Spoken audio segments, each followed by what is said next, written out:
Avant que je commence, je vous ai mis mes notes de cours. Alors je suis désolé, elles sont manuscrites, mais j'ai fait un effort pour écrire proprement. Donc j'ai mis les notes de cours et les slides que j'ai montrés la dernière fois sur le site du Collège de France. La seule chose à laquelle vous n'avez pas accès, c'est les films, mais comme j'ai un problème de droit de propriété, je n'ose pas trop mettre les films que je vous ai montrés. Donc tout le reste est sur le site. En particulier, il y a des références qui sont un tout petit peu plus précises que ce que je vous ai montré pendant le cours, où j'ai été un peu olé avec les références. Deuxième chose, c'est qu'il y a un séminaire après le cours, donc 17h15, et c'est Denis Barthelot, qui vient de l'ENS de Lyon, qui va faire le séminaire.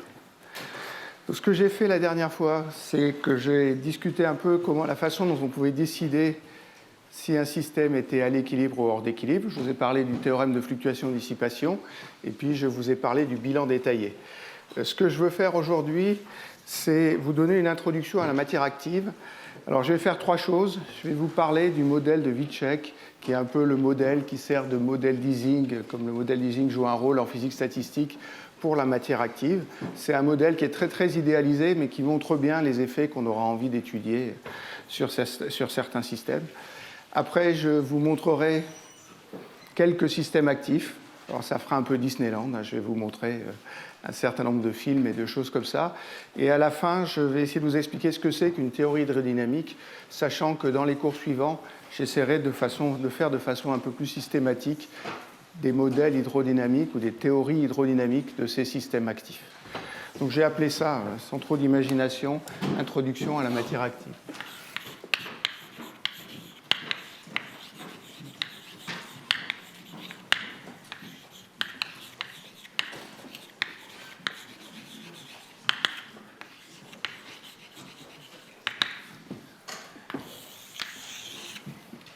Donc je commence par ce modèle de Witschek.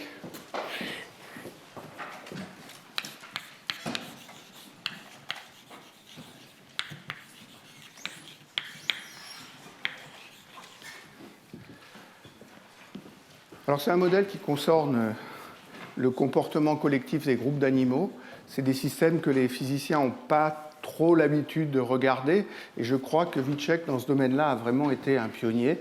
Alors, je vais vous donner la référence, c'est Fils-Rêve-Lettres 75-1995.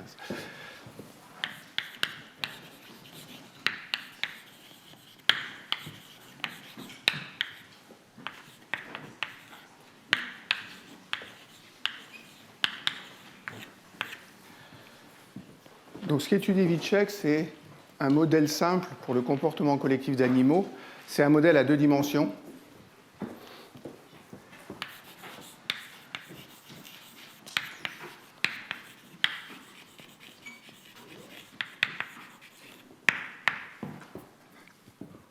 Pas très réaliste pour les animaux.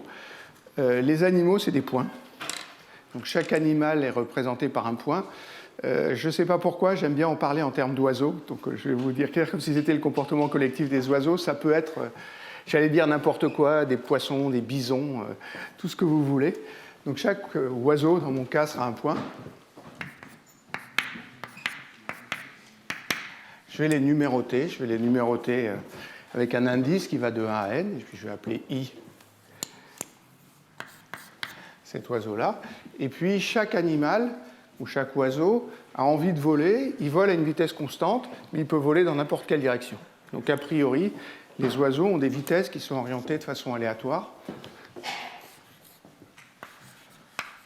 Celui-là va avoir une vitesse VI.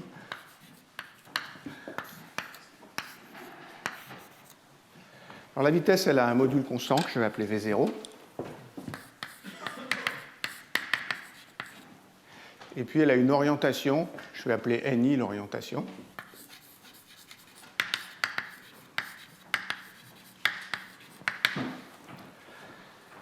Donc la vitesse c'est V0 NI. Je vais introduire l'angle que fait la vitesse avec une direction donnée, la direction verticale par exemple. Donc ici, je vais introduire un angle que je vais appeler θi.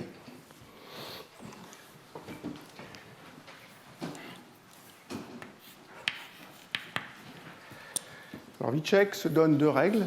La première, c'est qu'un oiseau veut voler parallèlement aux oiseaux qui sont autour de lui, à ses oiseaux voisins. Alors les oiseaux voisins, comment je vais les définir? Je vais définir un cercle autour de cet oiseau-là, un cercle de rayon R. R est fixé, et tous les oiseaux qui sont dans le cercle, c'est les voisins.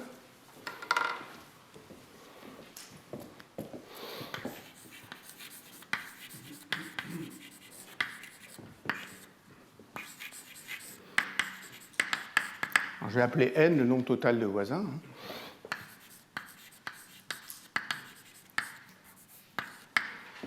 La façon dont les oiseaux s'alignent, c'est que chaque oiseau regarde ses voisins, calcule la moyenne de la vitesse des voisins. Donc il calcule la vitesse moyenne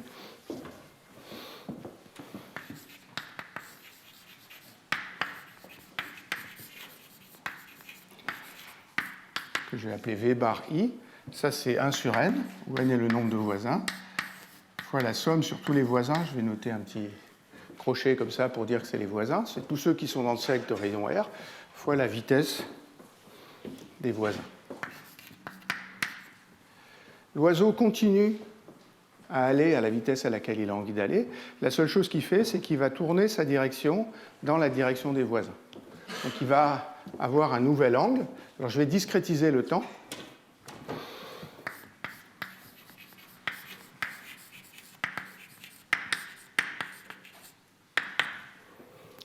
Donc je vais appeler θ l'angle de la vitesse.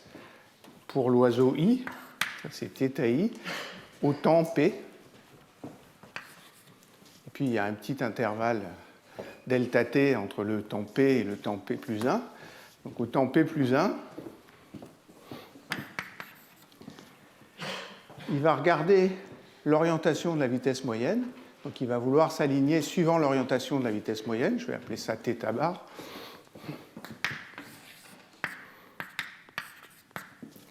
Mais il fait une erreur. Donc il y a deux règles. Il veut se mettre suivant la vitesse moyenne, il choisit l'angle de la vitesse moyenne, mais il y a une fluctuation, un bruit, une erreur, vous l'appelez comme vous voulez, que je vais appeler, alors je ne sais pas comment je l'ai appelé, état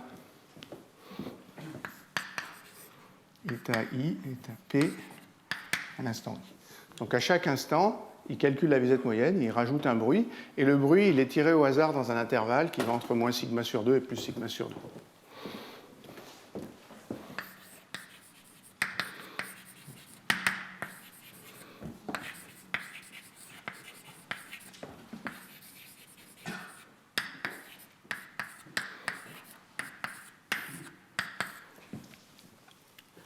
Donc c'est ça le modèle de Vicek.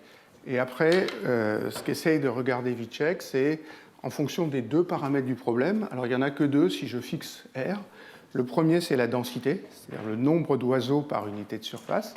Et le deuxième, c'est ce bruit-là. Donc il n'y a que deux paramètres dans le problème.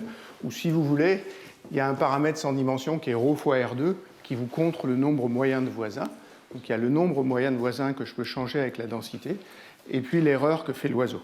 Donc on va regarder le comportement dans cet espace à deux paramètres.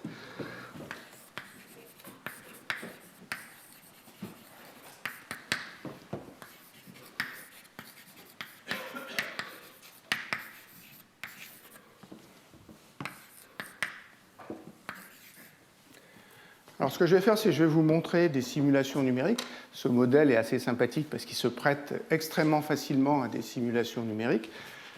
Donc c'est des simulations numériques qui viennent de l'article original de Vicek. Peut-être celle qu'il faut regarder, c'est l'image du bas. Ça, c'est ce qui se passe à l'instant t égale 0. Donc à l'instant t égale 0, il a défini une surface qui est un carré, puis il a mis des oiseaux dans le carré, et il leur a mis des vitesses aléatoires.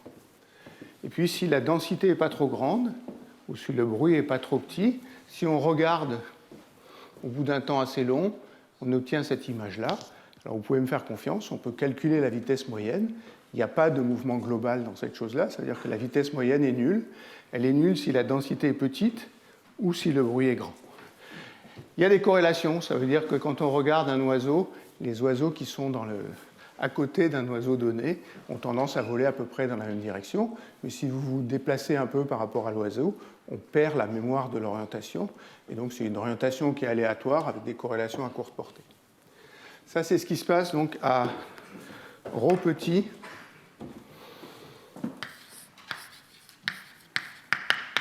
et à sigma grand.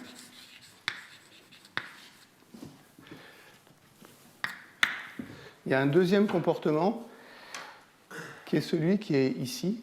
Ça, c'est ce qui se passe quand sigma est petit. Donc l'erreur est faible et la densité est petite. Ça, c'est ρ petit.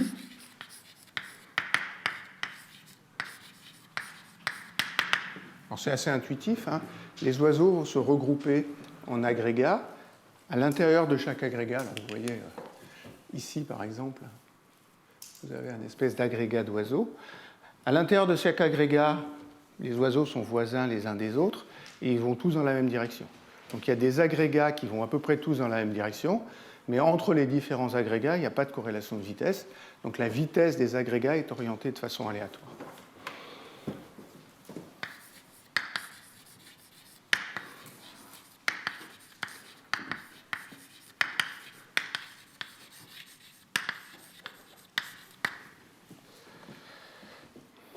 Et puis, il y a un troisième cas. Le troisième cas, c'est... Oui. C'est un bruit blanc ou... C'est quoi? C'est un bruit qui est tiré au hasard dans un espace. Il est complètement blanc, complètement aléatoire, et il est tiré au hasard dans un espace comme ça, dans un intervalle, et c'est tout. Donc, si le bruit n'est pas trop grand et que la densité est grande, dans ce cas-là, tous les oiseaux ont tendance à voler dans la même direction, et on a une phase qui est montrée ici, où tous les oiseaux vont dans la même direction. Donc il y a un mouvement collectif des oiseaux qui se produit quand le bruit est petit et quand la densité est grande.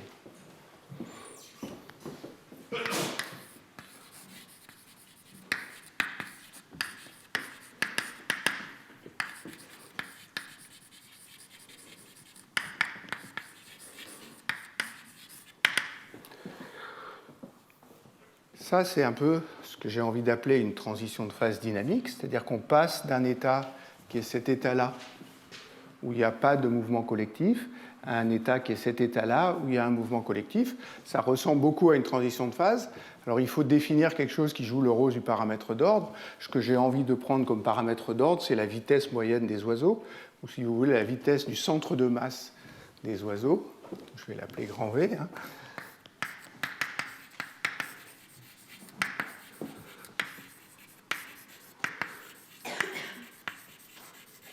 Ce grand V, c'est 1 sur n, où n est le nombre total d'oiseaux, fois la somme sur tous les oiseaux de leur vitesse. Il est clair que dans cette phase-là, le module de la vitesse est nul, donc ici, il y a V égale 0. Et puis dans cette phase-là, le module de la vitesse est fini, et donc V est fini. Donc quelque part, il y a une transition entre des états où il n'y a pas de mouvement collectif et des états où il y a un mouvement collectif. Alors on peut, et c'est ce qui a été fait, ce n'est pas l'article original de Vicek, hein, mais il l'avait fait dans l'article original. Ce qui est tracé là, c'est le module de la vitesse moyenne en fonction du bruit. Si le bruit est très grand, le système est désordonné, ça veut dire qu'il n'y a pas de vitesse et pas de mouvement collectif. Et puis si le bruit est petit, la vitesse part de 0 et va augmenter jusqu'à une valeur finie quand il n'y a pas de bruit, qui sera la vitesse V0 des oiseaux. Donc ça, c'est une première façon de le faire. Hein. Donc on trace V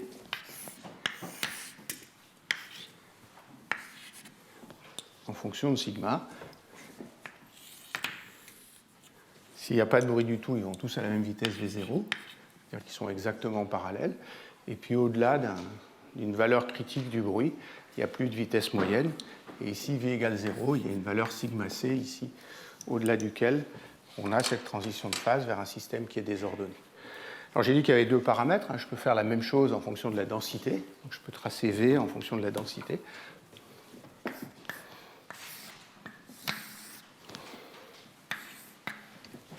Alors cette fois, à faible densité, il n'y a pas de mouvement collectif, donc V est égal à 0. Et puis, au-delà d'un certain seuil,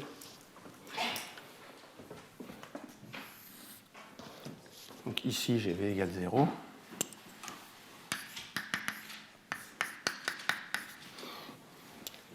Donc voilà les comportements qui sont qui sont observés. Cet état intermédiaire, c'est un état où la vitesse moyenne est nulle. Il y a juste des corrélations très fortes à courte distance, qui sont des fluctuations de densité, et couplées à ces fluctuations de densité, des vitesses moyennes dans les agrégats qui sont pas nulles, mais qui sont orientées de façon aléatoire. Donc cet état qui est ici, pour moi, c'est un état qui se retrouve dans la région où V est égal à 0 à très petit sigma. Après, on peut dire, on va tracer un diagramme de phase. Ou si on est un bon physicien statisticien, on aime bien les diagrammes de phase, on aime bien les paramètres d'ordre. Donc on trace un diagramme de phase. Alors, je vais essayer de tracer le même que celui que j'ai tracé. Je ne sais plus ce que j'ai mis en axe horizontal et en axe vertical. Donc j'ai mis ρ. Je le trace à peu près correctement. Donc j'ai mis ρ ici. Non, je dis des bêtises. Je dis des bêtises là. C'est V comme ça. C'est maintenant que je vous trace un diagramme de phase. Je vais mettre V ici, ρ ici, sigma ici. Puis il y a deux régions. Il y a une région où il y a une vitesse finie, il y a une région où il y a une vitesse nulle, et il y a une courbe comme ça qui part ici. À grand ρ, la vitesse est finie. À petit ρ, la vitesse est nulle. Donc ça, c'est un peu le premier exemple de transition de phase dynamique qui a été proposé par Vítček. Alors Vítček a été plus loin que ça. Il a même essayé d'ajuster des lois d'échelle. Donc il a essayé de regarder s'il y avait des lois de puissance ici ou s'il n'y avait pas de loi de puissance. Et si vous regardez son article original, vous trouvez que cette courbe-là, elle a un exposant critique qui est assez bien défini ici. Après, les gens se sont inquiétés à ce qui se passait au voisinage de ce point-là, ou au voisinage de ce point-là. C'est en fait beaucoup plus compliqué, et il y a eu des débats gigantesques pour savoir si la transition était continue ou si la transition était discontinue, donc sur la nature de la transition.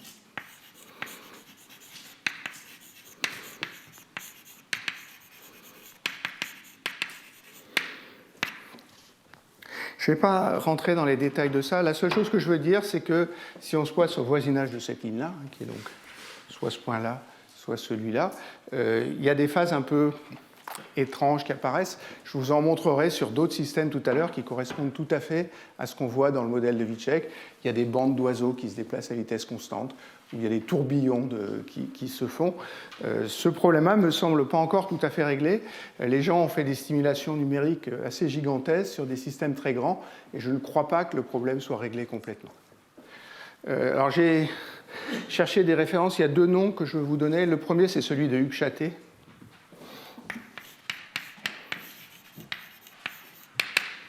qui a écrit énormément d'articles sur le sujet. Il y a un article de revue qui est publié il y a 1 ou 2 ans, qui est un article d'un cours qui a été fait à une école sur ces sujets-là, qui a été fait par Francesco Ginelli.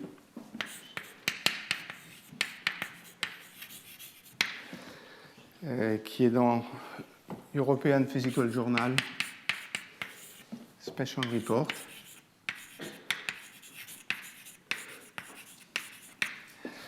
En 2016. Donc c'est pour ça que je ne discute pas de ce qui se passe au voisinage de cette transition, parce que ce n'est pas encore très bien établi. Il y a des choses bien plus compliquées qu'une loi de puissance qui vont se passer autour de cette transition-là. Le point sur lequel je veux insister, c'est pas tant que c'est un modèle qui va décrire les comportements d'oiseaux. Il est totalement non réaliste. Les oiseaux ne se déplacent pas à 2 dimensions. Il y a un problème d'inertie, il y a des problèmes comme ça. Par contre, c'est un modèle où il y a une transition de phase bien définie. Et ça, c'est une caractéristique générale des systèmes actifs. Il y a des transitions de phase dynamiques. Et il y a des transitions de phase dynamiques avec des composants qui sont mobiles, qui est bien ce que j'ai introduit sur ces oiseaux-là qui ont une vitesse bien définie. Donc c'est ça que je veux garder, c'est cette notion de transition de phase dynamique. J'essaierai de faire un cours entier, le dernier, si j'arrive jusque-là, sur ces transitions de phase que les gens de nos jours appellent les transitions de phase induites par la motilité.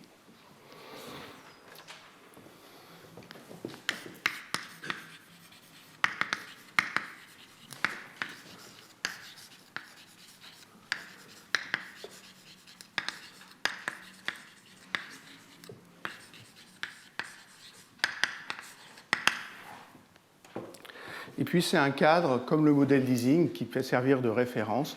Et quand on étudie un problème plus compliqué, on peut essayer de voir qu'est-ce qu'il a à voir ou pas avoir avec ce problème de Vicek. Donc voilà ce que je voulais dire sur ce problème de Vicek. Ce que je veux faire maintenant, c'est vous montrer ce que je vais appeler des exemples de systèmes actifs.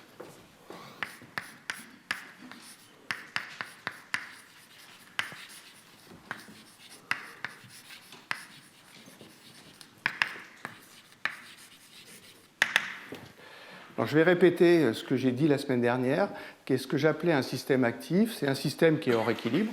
Ça veut dire un système dans lequel il y a des flux d'énergie vers le système. Le système consomme de l'énergie et on injecte en permanence de l'énergie dans le système.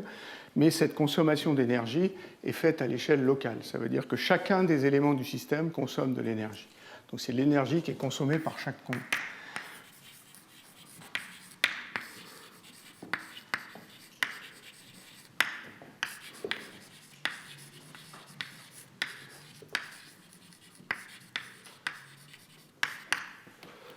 Alors, les systèmes dont je vais vous parler sont de trois types. Le premier, c'est des systèmes biologiques.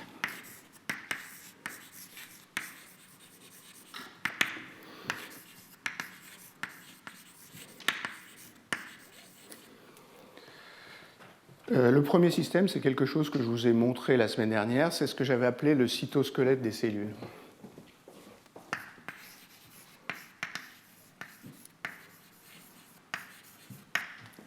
Ça, c'est les filaments qui sont à l'intérieur des cellules. Les principaux pour ces propriétés-là, c'est ce qu'on appelle les filaments d'actine. Ces filaments interagissent avec des protéines qui sont des moteurs moléculaires, qui sont des myosines. Les moteurs moléculaires sont des vrais moteurs, ils consomment de l'énergie. Et donc, dans ce système-là, il y a bien une consommation d'énergie qui est à l'échelle locale. C'est les moteurs moléculaires qui consomment de l'énergie. Ce que je vous ai montré, donc c'est le cytosquelette qu'on appelle le cytosquelette d'actomyosine. Ce que je vous ai montré la semaine dernière, c'est que si on étudie le théorème de fluctuation-dissipation sur ce système-là, on trouve qu'il est violé. Il est violé à basse fréquence, en dessous de quelques hertz, ce qui veut dire que ce système est bien hors équilibre thermodynamique. Et on sait pourquoi, parce qu'il y a un flux d'énergie à l'intérieur du système, donc il ne peut pas être à l'équilibre thermodynamique. Je voudrais vous montrer une autre expérience pour vous montrer l'effet des moteurs moléculaires sur ces gels. Donc c'est des gels d'actomyosine qui sont reconstitués in vitro.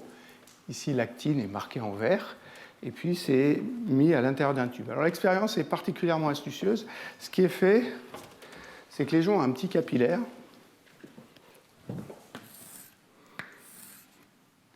Et puis ils remplissent ce capillaire de leur solution où il y a à la fois l'actine et les myosines. Il est important que l'actine soit réticulée dans ce problème-là. Donc c'est vraiment un gel d'actine avec des points de réticulation entre les filaments pour avoir un réseau qui a une certaine élasticité. Donc on remplit ce capillaire du gel d'actomyosine et puis on plonge le capillaire dans l'huile.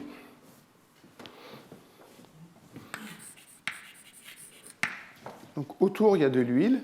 À l'intérieur, il y a ce gel d'actomyosine pour plein de propriétés. Le gel d'actomyosine, c'est surtout de l'eau, ou de l'eau avec les protéines qu'il y a à l'intérieur.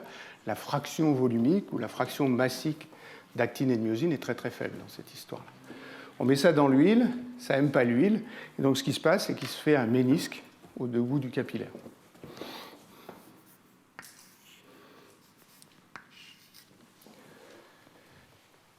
L'ATP est cagé. Alors, ça ne veut pas dire qu'il y a une cage.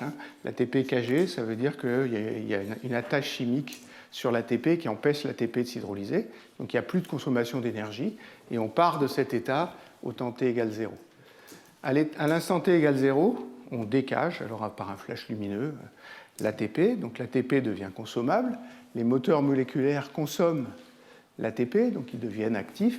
Et ce que je vais vous montrer, c'est ce qui se passe quand les moteurs moléculaires commencent à consommer l'ATP. Voilà mon gel. Vous voyez qu'au début, il remplit bien tout le capillaire. Voilà le ménisque dont je vous ai parlé. Tout ce qui est en noir, c'est l'huile.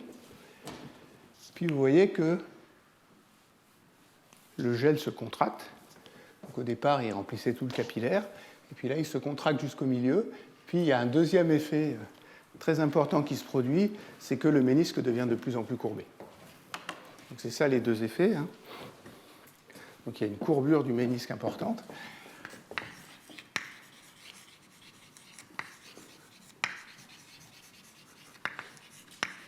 Puis il y a une contraction du gel.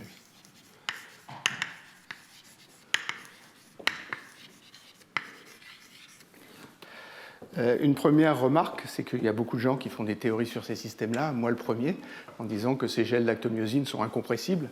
Cette expérience vous prouve bien qu'ils ne sont pas incompressibles. Ils expulsent leur solvant. Et en gros, ils expulsent de l'eau, comme font beaucoup de gels. Puis il y a un deuxième effet qui est l'effet des moteurs moléculaires qui contractent le gel. Alors ce qui me plaît dans cette expérience, c'est que, je vais dire, elle est semi-quantitative. Pourquoi elle est semi-quantitative? Parce que si vous regardez la courbure du ménisque, vous pouvez appliquer la loi de Laplace et vous pouvez avoir une idée de la pression à l'intérieur du gel ou de la contrainte à l'intérieur du gel.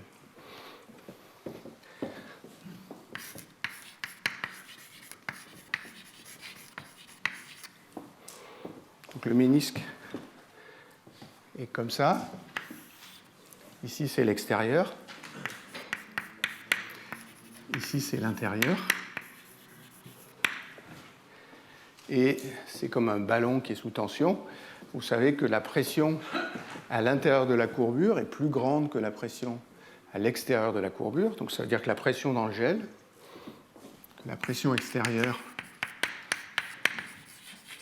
moins la pression dans le gel, est reliée à la tension de surface entre le gel et puis l'huile que j'ai mise autour. Alors c'est 2 gamma sur le rayon de courbure du ménisque. Alors vous allez me dire que le rayon de courbure du ménisque n'est pas exactement constant, qu'il faudrait s'inquiéter aux effets de l'élasticité. Je suis d'accord, mais ça va me permettre d'avoir des ordres de grandeur, des idées comme ça. Alors, dans un gel, ce qu'on mesure, ou ce qu'on a envie d'écrire, ce n'est pas tellement la pression, c'est la contrainte dans le gel. La contrainte, c'est l'opposé de la pression. Donc, je vais appeler ça la contrainte active.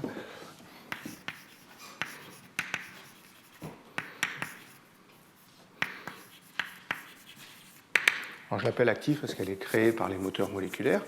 Et vous voyez que la tension de surface doit être positive, donc la contrainte dans le gel, elle est positive. C'est moins la pression. La pression est plus petite que la pression à l'extérieur, donc la contrainte dans le gel est positive.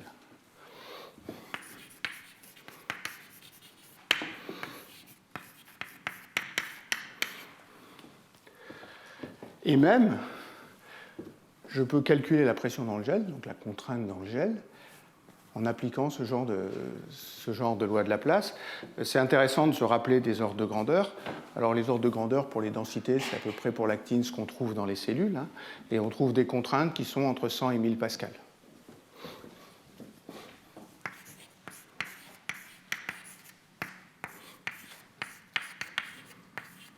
Donc à l'intérieur des cellules, le gel d'actine, il est contracté par les moteurs moléculaires, et puis la valeur de la contrainte qui est créée par les moteurs moléculaires, c'est plus 100 ou 1000 pascal. Alors une contrainte positive, hein, c'est un système qui a envie de se contracter, parce que quand vous intervenez de l'extérieur, vous êtes obligé de tirer. C'est pour ça que la contrainte est positive. Et donc le système veut se contracter. Si on lâche la contrainte externe, le système se contractera. C'est ce que vous voyez dans l'autre dimension sur le gel. Donc ça, c'est quelque chose que je vous demande de retenir, hein, qu'il y a des contraintes contractiles, parce que j'utiliserai ça souvent comme exemple. Donc ça, c'est un premier exemple de système biologique. Alors vous avez d'autres chiffres ici, hein, évidemment, ça ne se passe pas à la vitesse à laquelle je vous ai montré ça. Ce film est accéléré en gros 200 fois. Un deuxième exemple de système biologique, sur lequel je ne vais pas trop revenir, c'est tout ce qui est tissu. Les tissus, c'est des agrégats de cellules, des cellules qui vivent ensemble.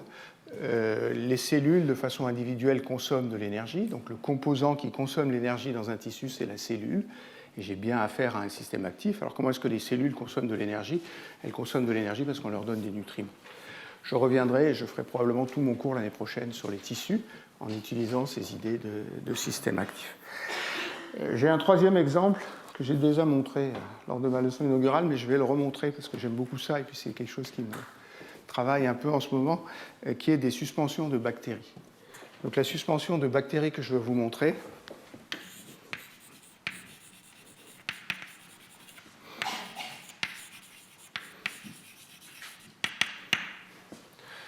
je n'ai pas noté la bactérie précise qui fait l'objet de cette expérience-là. Les bactéries sont dans une goutte, et c'est une goutte pendante. Alors, la goutte pendante, c'est quelque chose qui est comme ça. Hein. prenez un substrat, puis vous accrochez une goutte en dessous du substrat.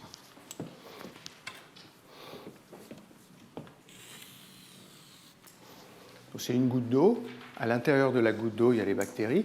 Les bactéries viennent se mettre sur la surface, en bas de la surface de la goutte. Donc les bactéries se mettent ici, sur la surface de la goutte, et on a en gros un film à 2 dimensions de bactéries. Donc c'est ça que vous allez voir, c'est regardé par en dessous. Les bactéries individuellement, elles consomment de l'énergie, donc c'est bien un système actif. Elles consomment de l'oxygène dans ces expériences-là. Et puis, comme mes oiseaux qui sont là-bas, elles ont une vitesse spontanée, elles ont envie d'aller dans la direction de leur tête, donc elles ont envie d'avancer par rapport à leur tête. Donc voilà ce qu'on observe. On observe cette structure en tourbillon qui est là-haut. Donc c'est des tourbillons à 2 dimensions. Vous voyez un tourbillon ici, vous voyez un tourbillon ici. La première expérience, elle a été faite par Ray Goldstein dans l'équipe d'un monsieur qui s'appelle Kessler, quand ils étaient tous les deux à l'université d'Arizona. Et Goldstein, quand il a vu ça, il a dit ben, ça c'est de la turbulence. Et il a appelé ça de la turbulence bactérienne.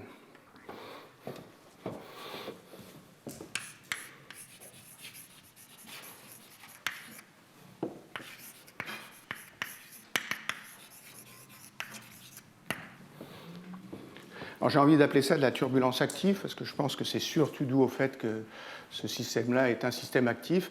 Je pense que c'est une propriété générale des systèmes actifs, donc c'est pour ça que je veux l'appeler de la turbulence active. Il y a quand même un certain nombre de remarques qu'il faut faire. D'abord, ceux qui sont très physiciens parmi vous savent que pour qu'un fluide devienne turbulent, il faut que le nombre de Reynolds qui mesure la vitesse sans dimension soit égal, je ne sais pas, c'est 3000 dans un canal par exemple. Ici, le nombre de Reynolds, c'est 10-5 ou 10-6. Donc le fluide n'est absolument pas turbulent au sens classique de l'hydrodynamique. C'est un fluide qui est parfaitement laminaire. Par contre, on voit cette structure en tourbillon. Donc c'est un exemple de turbulence, si tant est que c'est de la turbulence, c'est un exemple de turbulence à bas nombre de Reynolds. Il y en a d'autres. Il y a un système avec des polymères qui s'appelle la turbulence élastique, qui a été étudié assez en détail à l'Institut Weizmann en Israël. Après, on peut se poser la question de savoir si ça a les mêmes propriétés que la turbulence. Alors moi, quand j'entends turbulence, ce qui résonne, c'est la cascade de Kolmogorov, c'est-à-dire le transfert d'énergie entre échelles. Je ne crois pas qu'il y ait de transfert d'énergie entre échelles dans ce système-là, et on arrive à le montrer assez proprement. Je vous montrerai peut-être ça dans un des cours, la façon dont on arrive à voir qu'il n'y a pas de transfert d'énergie entre échelles. Donc la seule chose qui nous reste de la turbulence, c'est cette structure en tourbillon. L'œil est un peu trompeur parce qu'il n'y a pas des tourbillons toutes les tailles. Les tailles des tourbillons sont assez semblables, même si elles varient de tourbillon en tourbillon. Donc on a cet effet un peu spectaculaire qui est dû au mouvement collectif des bactéries. Je veux insister sur le fait que c'est un mouvement collectif, donc c'est un peu tout ce que je vais essayer d'étudier dans la matière active, c'est les mouvements collectifs. Comme pour mes oiseaux de tout à l'heure, je discutais des mouvements collectifs. Donc voilà 3 exemples de systèmes biologiques. Je ne vais pas en donner d'autres, mais il y en a plein d'autres. Et la plupart des systèmes biologiques peuvent être considérés comme des systèmes actifs. Avant de répondre, je suis content qu'on me pose des questions. Je l'ai dit la dernière fois, mais donc allez-y. Je vais faire en anglais. Oui. So for this curvature to happen, do you need tethering of the motor or the filaments to the interface, or will you have Here. No. The only thing...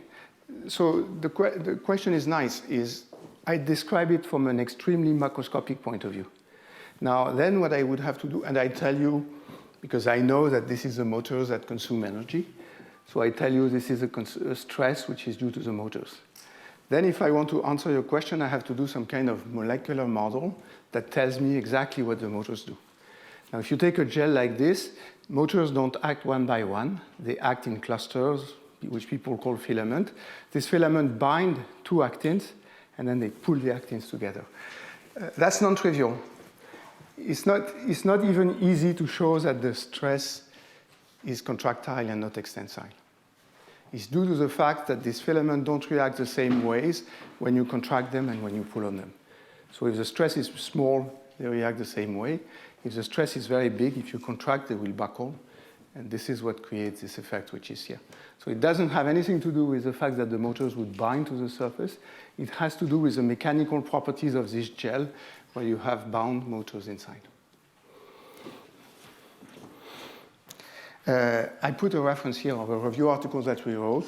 I also put on the website a list of review articles on active matter that you can look at. I put 5. I discovered a new one this morning by reading something else. So I'll add this 6 review articles that I discovered this morning. So that's biological systems. My second class is what I call... Pardon, je me suis mis à parler anglais. Non, au Collège de France, on n'a pas le droit de faire ça. Il faut que je parle français, donc je reprends. Donc c'était mon premier exemple qui vous montrait des systèmes biologiques. On a fait des systèmes synthétiques qui sont actifs. Ça a un très très gros intérêt parce qu'en général, dans ces systèmes synthétiques, on contrôle tous les paramètres et donc on peut essayer de vérifier les théories de façon quantitative, ce qui n'est pas toujours le cas parce que quand on met de l'actine, on met l'actine, mais on met toutes les protéines qui vont avec l'actine ou toutes celles qu'on n'a pas réussi à enlever. Et donc il y a tout un tas de paramètres du système qu'on ne contrôle pas bien.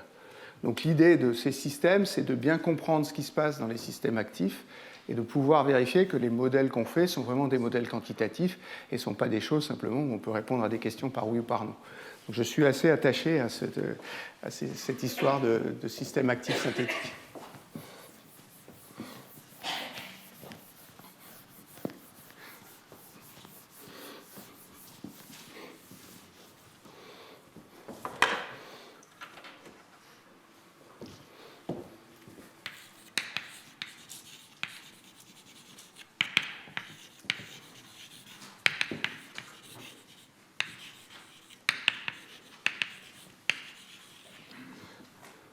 Alors j'en ai toute une liste. Les premiers, c'est des matériaux granulaires vibrés.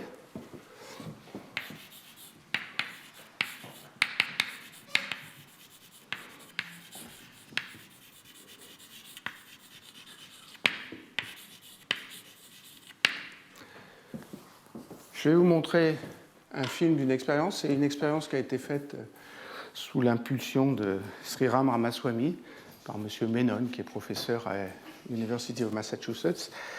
Le système est extrêmement simple. Ce qu'ils ont fait, c'est qu'ils ont pris un fil de cuivre et puis ils l'ont coupé en tout petits morceaux. Donc ce que vous voyez, c'est les morceaux de cuivre qui sont coupés. Ils font quelques millimètres de long. Et puis ils mettent ça sur une surface plane. Ils les mettent de façon assez dense sur une surface plane. À nouveau, parce que ce qu'on veut regarder, c'est des effets collectifs. Et puis ils ont un vibreur et ils vibrent la surface plane. Donc c'est ça l'expérience que je veux vous montrer.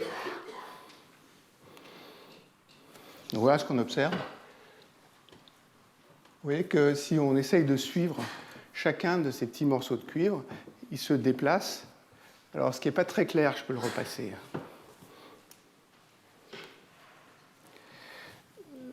Ce qui n'est pas très clair, c'est si ces systèmes-là sont des systèmes qui ont un ordre polaire, c'est-à-dire si tous ces bâtons sont orientés dans une direction donnée, ou si c'est des systèmes qui ont un ordre qui serait nématique, où il n'y a pas de flèche, il y a juste une orientation. L'effet que Sriram met en avant, c'est le fait que quand vous vibrez, les bâtons de cuivre se détachent, ils vont retomber, ils ne tombent pas à plat, donc il y a un bout qui tombe et ça les propulse dans la direction opposée. Après, pour savoir si c'est polaire ou nématique, il faut décider si les deux bouts sont identiques ou pas identiques. Pendant un moment, ce que disait Sriram, c'est que quand il coupe avec un ciseau, et quand vous coupez avec un ciseau, il y a une partie qui est effilée et une partie qui est plus plate. Et lui, il voyait ça comme un système qui est polaire, en ce sens qu'il y a une vraie direction, et que chacun de ces petits éléments que j'ai montrés doit se déplacer dans une direction donnée. Ces systèmes-là ont une caractéristique des systèmes actifs, et c'est pour ça qu'ils avaient fait l'expérience, c'est qu'il y a des fluctuations géantes dans ces systèmes-là. Si vous regardez la densité, les fluctuations de densité sont anormalement grandes dans ces systèmes-là. Et ça, c'est une propriété des systèmes actifs sur laquelle je reviendrai la semaine prochaine. Après, il y a tout un tas de systèmes actifs synthétiques que j'appellerais des colloïdes actifs. Ça, c'est des particules colloïdales qui, pour une raison ou pour une autre, la façon dont ils ont été préparés par les chimistes, ont une motilité spontanée. Donc les particules ont tendance à se déplacer spontanément dans une direction. Je ne vais pas revenir là-dessus, je pense que Denis Bartolo va passer une bonne partie de son séminaire à vous expliquer ces choses-là. Donc je laisse partir ce système-là. Il y a l'exemple de Denis Bartolo, il y a d'autres exemples de systèmes actifs. Il y en a un, par exemple, qui a été fait par les gens de NYU, qui sont des colloïdes qui sont activés par la lumière, qui ont aussi une polarité et qui ont tendance à se propager dans l'axe de leur polarité. Donc je saute ce paragraphe sur les colloïdes actifs et je vais vous parler de ce que j'ai appelé des tests de motilité.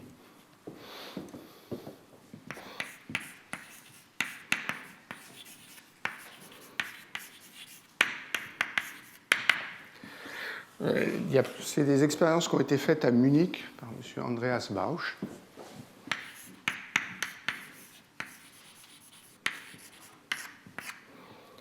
Alors, ce qu'a repris Andreas Bausch, c'est des méthodes, c'est une expérience qui est extrêmement classique dans le monde des moteurs moléculaires, qui est faite de la façon suivante.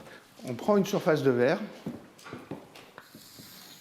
Donc voilà la surface de verre que je dessine à une dimension. Enfin, c'est une lame de microscope, donc elle est vraiment à 2 dimensions. Et puis, on greffe des moteurs moléculaires. Alors, je vous ai montré un film de moteurs moléculaires la semaine dernière. On les greffe par la queue, et donc la tête qui est active pointe à l'extérieur. Donc voilà les moteurs moléculaires, ils ont une tête.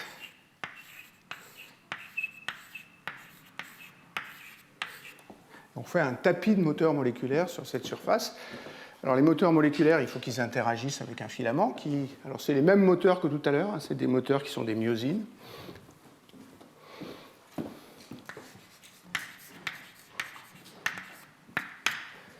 Et puis on met un filament d'actine au-dessus des myosines.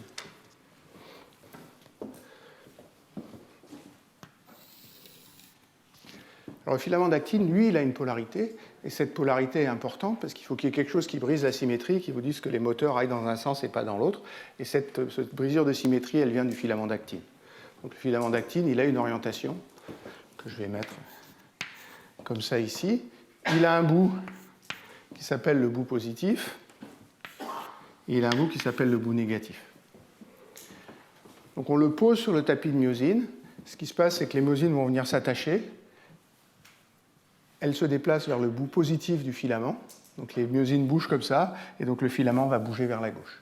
Les myosines, quand elles s'attachent, donnent un petit coup au filament, ça le propulse vers la gauche, après elles se décrochent, puis il y en a une autre qui vient donner un petit coup au filament qui le propulse vers la gauche. Et donc on voit le filament se déplacer.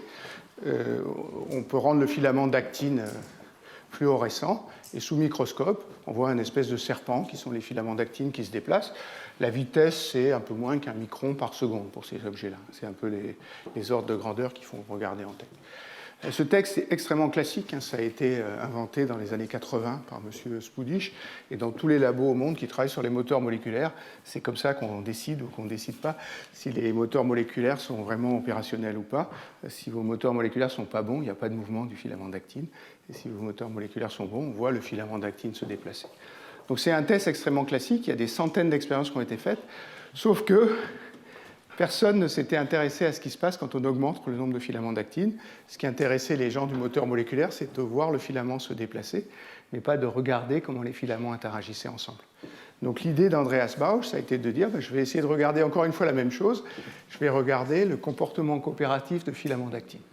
Donc au lieu d'en mettre très peu, il en a mis beaucoup, et puis il a regardé ce qui s'est passé. Alors voilà une image de ce qui se passe quand il n'y a pas beaucoup de filaments d'actine. Ça, c'est ces filaments d'actine qui sont marqués. Et puis, c'est une image statique, mais faites-moi confiance. Tous ces filaments d'actine se déplacent à une vitesse de l'ordre de 1 micron par seconde. Donc maintenant, on augmente beaucoup la densité de filaments sur la surface et on regarde ce qui se passe. Je peux l'agrandir parce que... Donc vous voyez que le système n'est plus du tout homogène. On voit des bandes fluorescentes qui se déplacent comme ça. Elles sont dans la direction, alors les premières étaient, maintenant elles sont dans ce sens-là. Vous voyez des bandes qui se déplacent à vitesse constante dans cette direction-là. Chaque trait fluorescent est un filament d'actine, donc c'est vraiment un effet coopératif des filaments d'actine. C'est un peu le même genre d'idée qu'avec les bactéries. Les filaments se regroupent, ici ils se regroupent en bandes, et les bandes se déplacent toutes dans la même direction. Si on fait des simulations extrêmement précises du modèle de Vicek au voisinage de ma ligne de transition, on voit des phases comme ça, qui sont non homogènes, où il y a des bandes, et où les bandes se déplacent à vitesse constante. Donc ça, c'est une des phases qu'on trouve dans le modèle de Vicek, et que Bausch a été un des premiers à montrer expérimentalement de façon aussi claire. Et c'est pour ça que je disais tout à l'heure que je n'avais pas du tout envie d'essayer de coller un exposant, parce qu'il faudrait au moins que j'introduise cette phase-là au milieu, et je ne sais pas très bien comment le faire, et pas que moi, hein. On ne sait pas très bien comment le faire. C'est encore plus compliqué que ça, parce qu'il y a d'autres régimes de paramètres où ce qu'on voit, ce n'est pas des bandes, c'est des tourbillons.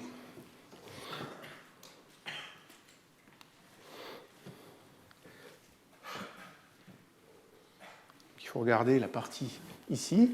Pareil, ce qu'on voit qui est fluorescent, c'est des filaments d'actine. Spontanément, ils bougent dans des directions aléatoires, mais quand on fait un mouvement collectif, les filaments d'actine se mettent à tourbillonner comme ça, avec une vitesse qui est relativement bien définie. Donc il y a des phases en bande qui se propagent, il y a des phases en tourbillon, et tout ça se produit au voisinage de cette transition ici, entre la phase la phase ici, où il n'y a pas de vitesse spontanée, et la phase ici où il y a une vitesse spontanée. Donc ça se passe au voisinage de cette ligne de transition ici dont je vous ai parlé tout à l'heure. Donc voilà deux exemples de systèmes. Celui-là n'est pas tout à fait un système biologique, parce qu'il n'y a absolument pas de système biologique, à ma connaissance, qui marcherait sur ce principe-là. Mais c'est inspiré et ça utilise des molécules biologiques. Et puis, les autres systèmes colloïdaux ou matériaux granulaires dont j'ai parlé sont des systèmes parfaitement synthétiques. Une chose sur laquelle je voudrais insister, c'est que ces systèmes-là sont à des échelles de taille très très différentes. C'est-à-dire les matériaux granulaires, c'est des millimètres, les bactéries, c'est quelques microns, et pourtant, on a des comportements qui se ressemblent beaucoup. Et c'est un peu ça l'idée des théories que je voudrais développer après. Alors, j'en ai un autre exemple de système actif. Alors, je vais faire de la pub pour mon ancienne école.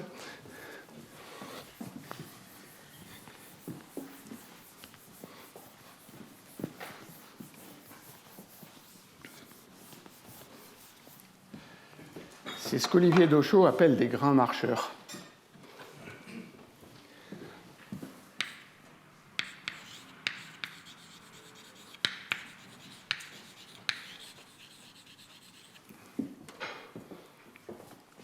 Alors, je vais essayer de vous expliquer la façon dont ça marche. C'est des grains qui sont posés sur une surface qui est plane. C'est un espèce de cercle. Alors, vous allez voir tout à l'heure qu'il a été à des formes qui sont plus compliquées que les cercles. Le diamètre du cercle, c'est 40 cm à peu près. Et là-dessus, on pose des petits disques, qui sont des disques métalliques, qui font, dans ces exemples-là, 4 mm. Donc, ce que vous voyez là, c'est un grain posé sur cette chose-là. Et là, vous voyez de côté ce qu'il appelle les grains. Donc, c'est ces petits disques-là. Et ça, c'est une vue de dessus des grains. Alors, ces disques, ils sont anisotropes. Ils sont anisotropes parce qu'ils ont deux pieds et que les deux pieds sont différents. Donc, vous avez un pied ici qui est une espèce de cône qui est posé d'un côté du disque, qui est en métal comme le reste du disque. Ça, c'est le pied blanc. Et puis, vous avez un deuxième pied, qui est le pied qui est en gris ici, qui est un morceau de plastique. Donc, il y a un pied qui est en métal, l'autre pied qui est en plastique. Ce que ça veut dire, ça, c'est qu'il y a une polarité. Ça correspond à l'orientation de la vitesse des oiseaux. Alors, on n'en est pas encore à une vitesse, mais il y a une polarité qui est ce vecteur n sur chacun des disques. Et puis, il s'est repéré, donc il a mis des petits signes au-dessus. Et quand on regarde par au-dessus, qui est cette image-là, vous voyez des disques ici qui sont sur ce plan-là. Et puis, sur chacun des disques, il a mis une flèche dans l'axe du vecteur n. Donc, on a des objets qui sont parfaitement circulaires. C'est-à-dire que la forme des objets est parfaitement symétrique. Il n'y a absolument pas d'anisotropie de la forme, mais qui portent une polarité. Et puis, c'est un peu pareil que l'expérience sur ce que je vous ai montré il y a 2 minutes sur les matériaux granulaires. On a un système de vibration. Donc, on fait vibrer. Alors, c'est dans mes notes que je l'ai noté. On fait vibrer à 115 Hz. Alors, il faut éviter toutes les résonances et toutes les choses comme ça. Donc, je ne crois pas que le nombre 115 soit une valeur magique, mais c'est une valeur qui permet d'éviter les problèmes, ce qui est un peu ce qu'on a envie de faire dans cette histoire-là. Donc, on a posé ces grains sur cette plaque-là. Il y a une plaque au-dessus pour éviter qu'ils aillent trop loin. Donc, il y a une deuxième plaque de verre qui est au-dessus, et il y a un gap qui fait 2,5 mm entre les deux plaques de verre. On agite. Alors, évidemment, si on veut s'intéresser au mouvement des grains, et c'est ça la difficulté de l'expérience sur laquelle Dauchot a travaillé un temps assez considérable, c'est qu'il faut agiter en gardant la chose complètement plane, parce que si quand vous agitez, vous inclinez, évidemment, ils vont aller dans une direction, et vous n'aurez rien montré qui soit actif dans ce système-là, vous aurez mesuré la gravité. Donc il y a un travail important qui a été fait, et maintenant il est à peu près sûr qu'il n'y a absolument pas d'effet pervers comme la gravité qui joue. On a un système parfaitement plat, on agite, et ce qui se passe, c'est que les grains se mettent à bouger, et les grains se mettent à bouger dans la direction de leur polarité. J'ai relu hier après-midi l'article de Docho, et il y a une phrase qui dit « Il est beaucoup trop compliqué d'expliquer pourquoi les grains bougent. C'est une combinaison entre la friction sur la surface du bas, le fait qu'il y a une surface au-dessus, et la façon dont ils rebondissent entre les deux surfaces. » Donc c'est un phénomène très compliqué, mais quand on agite à 115 Hz la surface sur laquelle sont posés les disques, on voit les disques se déplacer, et on les voit se déplacer dans une direction qui est à peu près la direction de la flèche que chacun porte. Alors je vais vous montrer ça.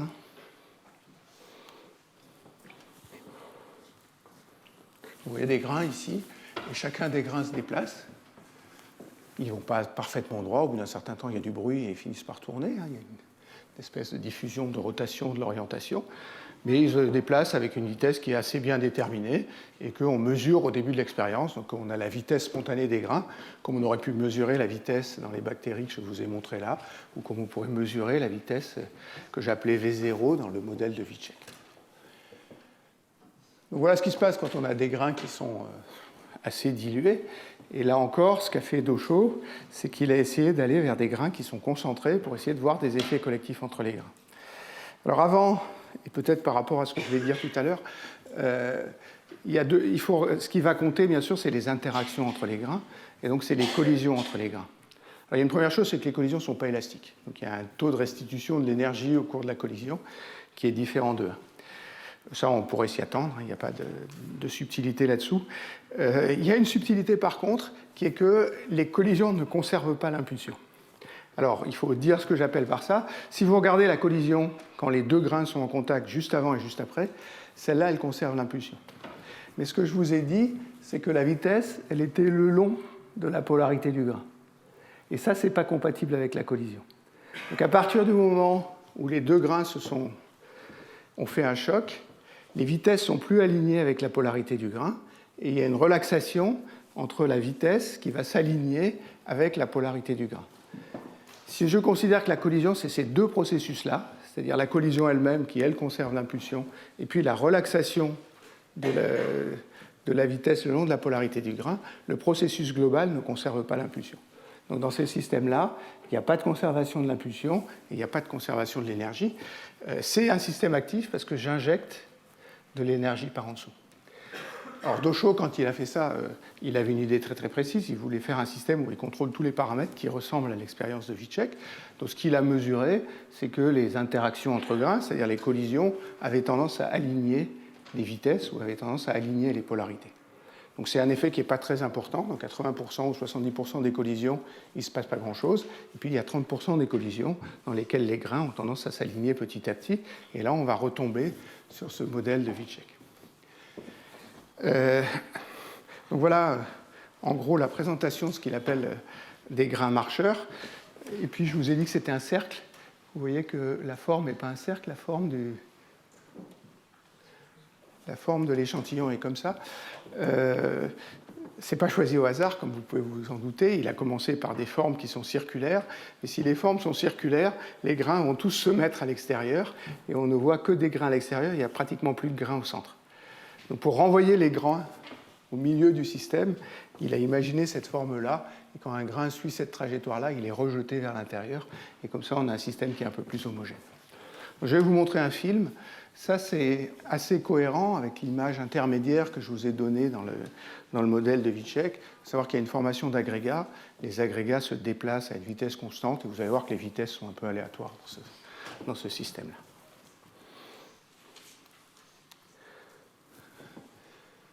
Vous avez des agrégats, vous en avez qui vont dans toutes les directions. Mais si vous regardez un des agrégats, les agrégats sont parfaitement cohérents, en ce sens que dans l'agrégat, tous les grains se déplacent dans la même direction.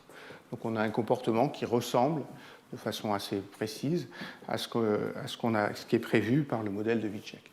Alors je vous dis ça comme ça de façon un peu qualitative, mais évidemment, ils ont essayé d'aller plus loin et de faire des modèles spécifiques de ce genre de choses. J'ai une dernière image ici, dont l'idée est que si c'est un système actif, on injecte de l'énergie dans le système, et donc on doit pouvoir extraire du système de l'énergie mécanique. Alors ça a été fait pour plusieurs des systèmes actifs, et le premier qu'il a fait, à ma connaissance, c'est pas Docho, c'est avec des bactéries, un théoricien qui s'est mis à faire des manips, qui s'appelle Igor Aronson, qui a mis une espèce de roue crantée comme ça à l'intérieur d'une solution de bactéries et la roue tourne. Donc, je vais vous montrer la même chose avec les marcheurs de dos chaud. Avant, je vais insister sur un point. Donc on met à l'intérieur de ce système-là une roue qui a cette forme-là. Vous voyez qu'elle est chirale, cette roue quand même. L'effet important, c'est que quand les grains arrivent le long d'une surface, ils vont glisser le long de la surface. Donc ils vont glisser sur toute cette longueur-là et ils vont pousser la roue dans ce sens-là. Donc c'est ça l'idée. Alors, je ne prétends pas que ce soit le moteur le plus astucieux du monde, et encore moins le plus efficace du monde, mais à partir d'une solution, enfin d'un système de grains comme ça, on fait un moteur sans rien faire, on met juste cette roue à l'intérieur et la roue se met à tourner.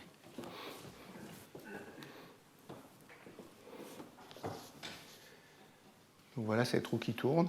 Et j'insiste sur le fait que la même expérience a été faite avec des bactéries. La symétrie de la roue est la même. Il faut mettre quelque chose qui est chiral, parce qu'autrement, il a la même probabilité dans les deux sens. Et ça ne marche pas. Donc voilà un exemple très joli de système actif. Là, la taille est encore plus grande. On est presque à des centimètres ici. Le troisième type de système actif dont je voudrais parler, c'est tout le comportement des groupes d'animaux.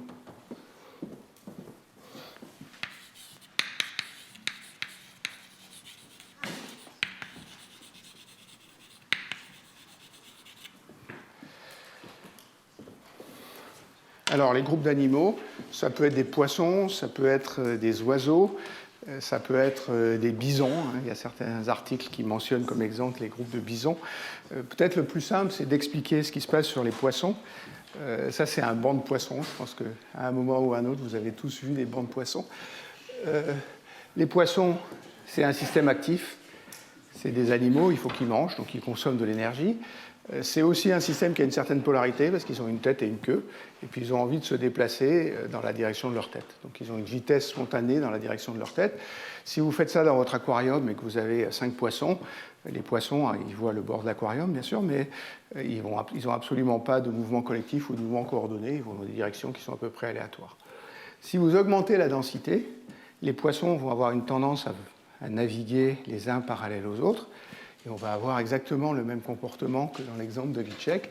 Il y a une transition de phase, la densité augmente. Donc les poissons se regroupent pour former un banc, et le banc bouge à vitesse constante dans une direction donnée. Donc là, on a des objets, pour le coup, qui sont bien plus gros. On a des interactions qui sont la tendance des poissons à vouloir nager les uns parallèlement aux autres, un peu comme dans le modèle de Vicek.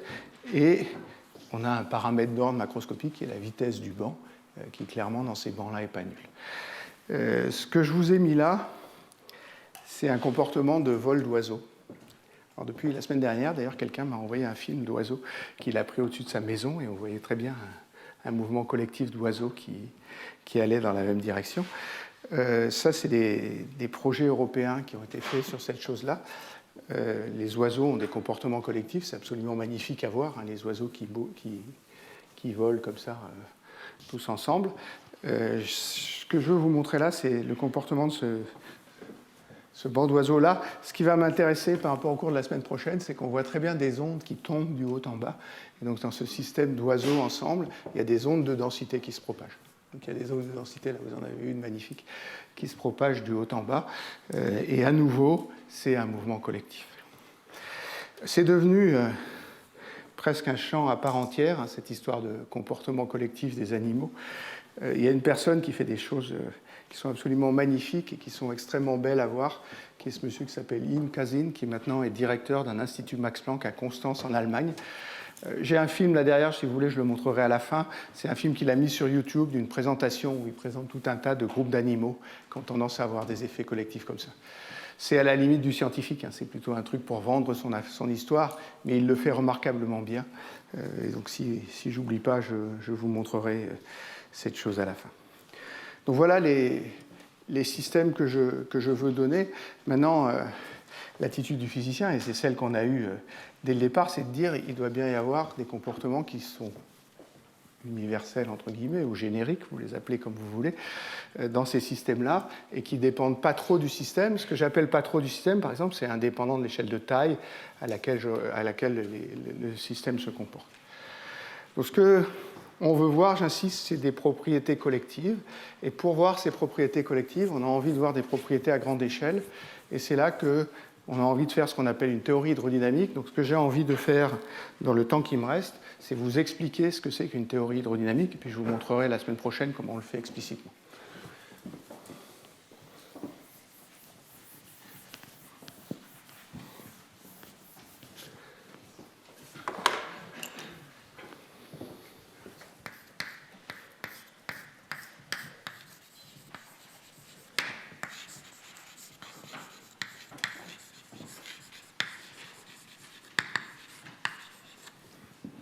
Donc ce que je veux, c'est regarder le comportement collectif. Et pour regarder le comportement collectif, ce que je veux regarder, c'est le comportement de tous ces systèmes-là à temps long et puis à grande distance. Grande distance, ça veut dire à des distances qui sont plus grandes que la taille des composants élémentaires.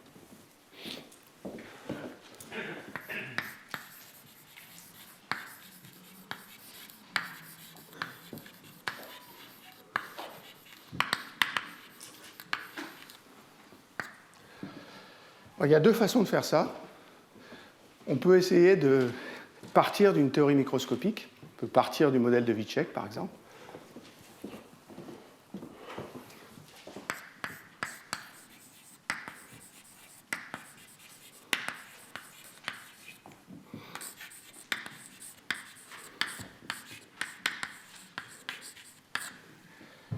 Et puis essayer de regarder ce que prévoirait cette théorie microscopique pour le comportement macroscopique des objets.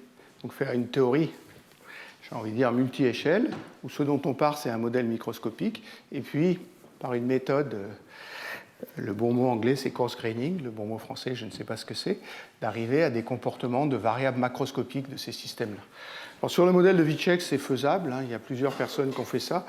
Je peux vous donner des noms, il y a un monsieur qui s'appelle Hille en 2011.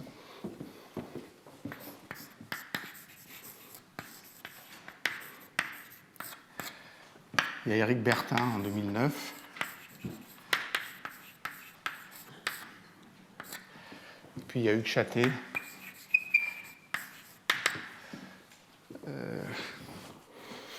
en 2011 aussi.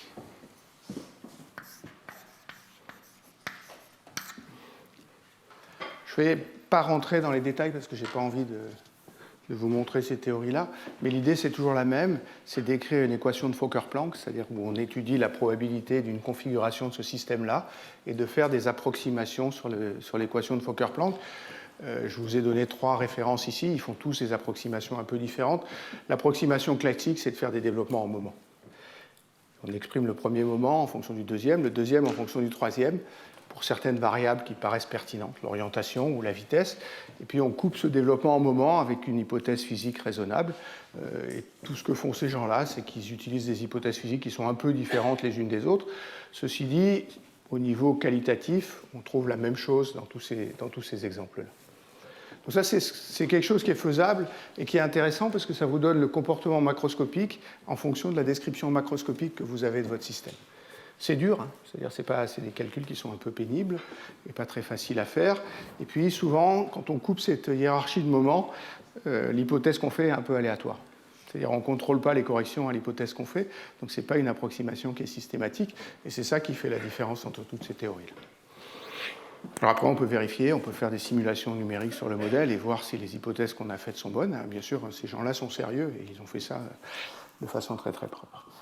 Ce que je veux faire moi, c'est pas du tout partir d'équations macroscopiques et dire ce que je veux faire, c'est écrire directement des équations macroscopiques.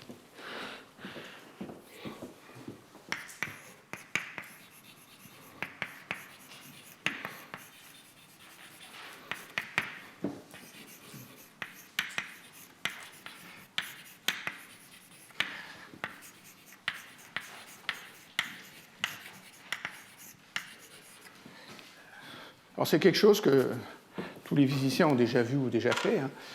Les gens qui font de l'hydrodynamique, ils ne s'intéressent pas aux corrélations entre les molécules dans un fluide, ils écrivent directement l'équation de Navier-Stokes. Et l'équation de Navier-Stokes, elle suppose qu'il y a une vitesse qui est moyennée sur un petit voisinage. Ça, c'est ce que vous trouvez à la première ligne de tous les livres d'hydrodynamique. Et puis surtout, quand on écrit l'équation de Navier-Stokes, on respecte les symétries du problème. Donc c'est ça que je vais essayer de faire, c'est d'imposer toutes les symétries que je connais et de voir les équations les plus générales possibles qui respectent les symétries qu'on connaît. C'est un peu ça la stratégie. Avant de faire ça, je n'ai pas envie d'avoir 10 puissance 23 variables, parce que c'est absolument intractable. Donc ce qu'il faut faire, c'est définir ce que je vais appeler des variables lentes.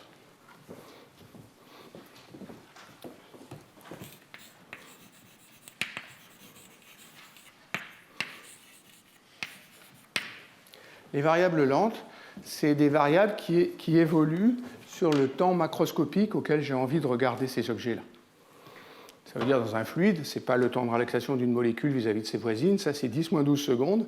Et si vous regardez l'écoulement du fluide, c'est clair que 10-12 secondes, ça ne compte pas. Les effets d'écoulement, c'est des secondes ou des minutes que vous regardez. Donc il faut absolument au début que j'identifie les variables lentes qui sont des variables macroscopiques qui caractérisent le système. Et puis une fois que j'ai ces variables lentes, il faut que je trouve des équations sur ces variables lentes, et c'est là que je vais imposer les symétries du système et que les symétries du système. Alors vous allez me dire, c'est ambitieux et on va perdre toute la physique quand on fait ça. C'est pas vrai parce qu'on connaît des tas de cas pour lesquels ça marche très bien. J'ai cité l'hydrodynamique. Il y a un cas qui est un peu plus compliqué mais qui est extrêmement bien construit. C'est l'hydrodynamique des cristaux liquides.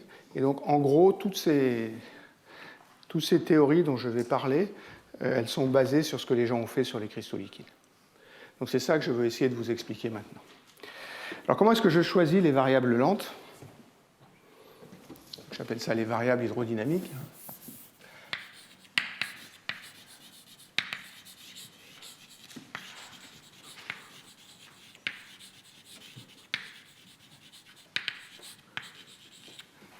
Donc il y a deux questions, c'est comment je les choisis et comment est-ce que je me ramène à des équations qui ne font intervenir que les variables lentes.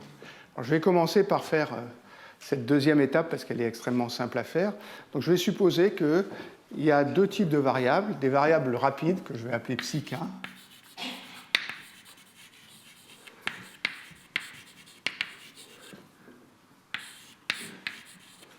et des variables lentes que je vais appeler phi.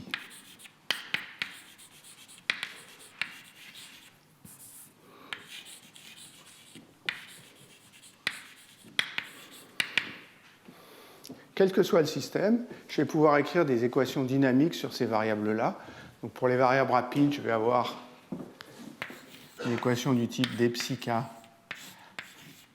sur dt égale une fonction de toutes les autres variables. Je vais l'appeler g, de toutes les variables lentes et de toutes les variables rapides. Et puis, je calcule la dérivée par rapport au temps. Donc, il y a un temps de relaxation. Les variables rapides, c'est celles qui ont un temps de relaxation court. Donc, je vais multiplier là par 1 sur taux S. Taux S, c'est l'échelle de temps à laquelle les variables rapides vont relaxer vers une situation d'équilibre. Et puis, pour les variables lentes, j'ai le même type d'équation. d phi sur dt égale f de phi psi k. Et cette fois, j'ai un temps de relaxation qui est beaucoup plus long. Alors vous allez me dire, comment est-ce que je décide qu'une variable est lente ou qu'une variable est rapide ? Mon critère est extrêmement simple. Je vais décider qu'une variable est lente si le temps de relaxation diverge avec la taille du système. Donc si je fais le système très grand, il y a des variables dont le temps de relaxation va augmenter avec la taille du système. Ça, pour moi, c'est une variable lente. Et puis, il y a des variables qui vont relaxer que très localement. Celles-là, elles ont un temps de relaxation qui reste fini et qui devient indépendant de la taille du système. Celles-là, je les appelle des variables rapides. Ce que ça veut dire, ça, c'est que dans la limite où je vais prendre un système très grand, toutes les variables lentes vont avoir relaxé, toutes les variables rapides vont avoir relaxé, et la seule chose que je vais suivre, c'est les variables lentes. Après,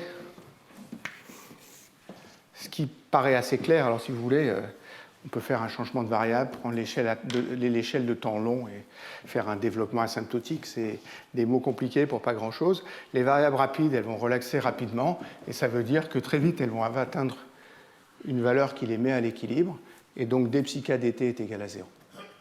Et si vous êtes plus mathématicien, vous prenez tau L comme unité de temps, puis vous faites tant de tau L sur tau S vers l'infini, et vous allez trouver la même chose. Donc j'ai des relations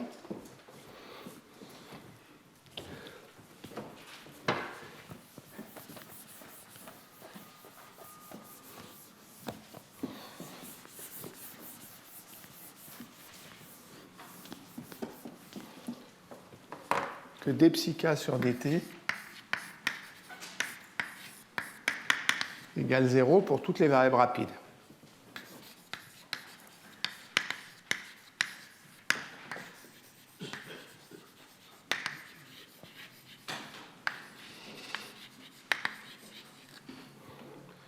Mais pour chaque variable rapide, ça va me donner une équation entre les psi k et les phi i.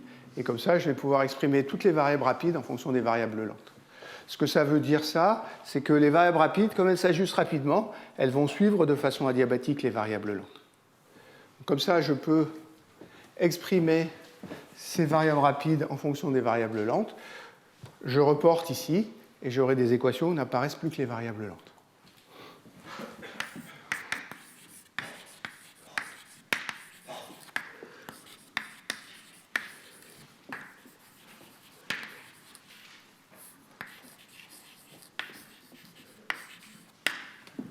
Du style d phi i sur dt. Ça ne sera plus les mêmes fonctions qu'ici. Hein. Ça sera des fonctions où j'aurai substitué psi k par son expression en fonction des phi i. Ça va être une espèce de fonction s bar, cette fois qui ne dépend que des variables phi j. Et puis si je veux prendre en compte l'effet des variables rapides, je vais dire les variables rapides, elles relaxent rapidement, donc elles jouent le rôle d'un bruit. Donc à cette équation-là, je peux rajouter un bruit, où ce xi de t va prendre en compte l'effet des variables rapides. Alors théoriquement, le temps de relaxation de ces variables rapides, ça va être le temps ts. Ça veut dire que les corrélations du bruit, ça va être à peu près ts. Mais si je regarde à temps long, le fait qu'il y ait un temps de relaxation, un temps de corrélation qui est très petit compte pas. Et donc je peux supposer que ce bruit xi, c'est un bruit blanc.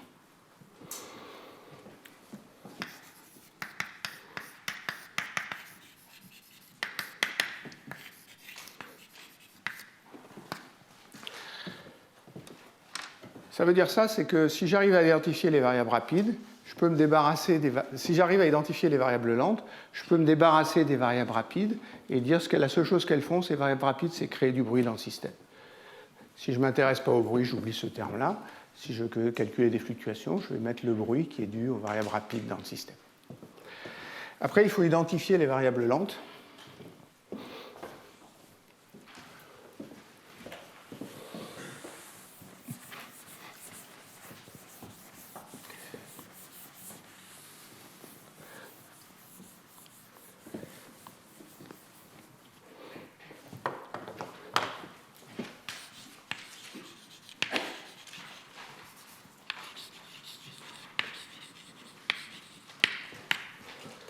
Alors là, je bénéficie de tout ce qui a été fait sur les théories hydrodynamiques qui existent. Et ce qu'on apprend, c'est qu'en fait, il n'y a que 3 types de variables lentes.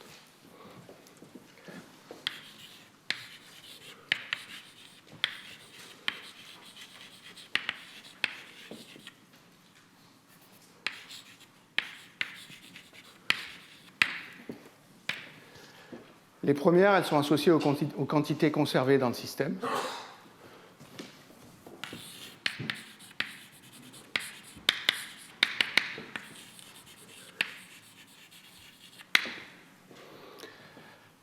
Je vais vous donner un exemple plus précis dans une minute, mais supposez que j'ai une quantité conservée que j'appelle phi.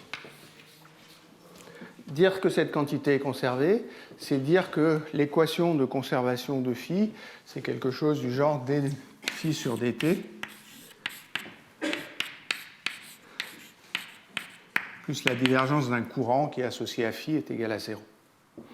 Si je regarde le nombre de particules dans un système, la dérivée de la densité plus le gradient du flux de particules est égal à 0. Si vous regardez la charge électrique, la dérivée de la charge, la densité de charge plus le gradient de la densité de courant est égal à 0. Et toutes les équations de conservation vont s'écrire comme ça. Maintenant, si phi est constant, il n'y a pas de courant. Ça veut dire que ce phi-là, au pire, il est proportionnel au gradient de phi. Donc j'aurai toujours une équation du style d phi sur dt plus une constante gradient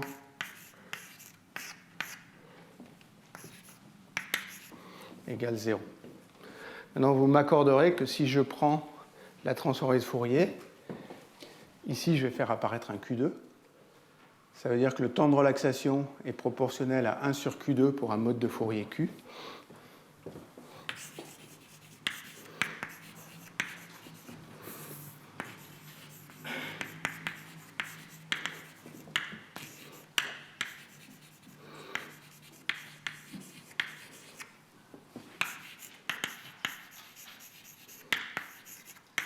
Est proportionnel à 1 sur Q2.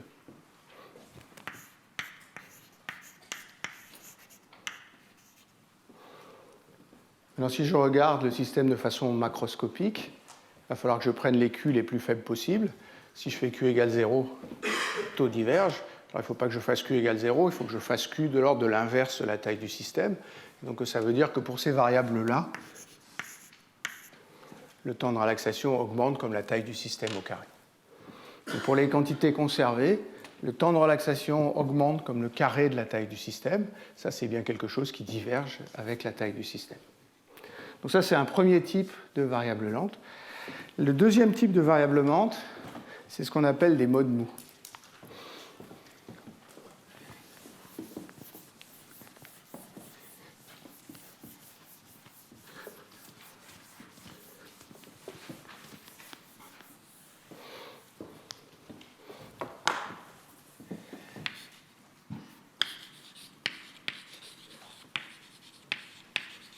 Alors moi, j'aime bien les choses molles, donc j'appelle ça des modes mous. Si vous voulez utiliser des noms plus sophistiqués, ça s'appelle des modes de Nambu-Goldstone en théorie des champs.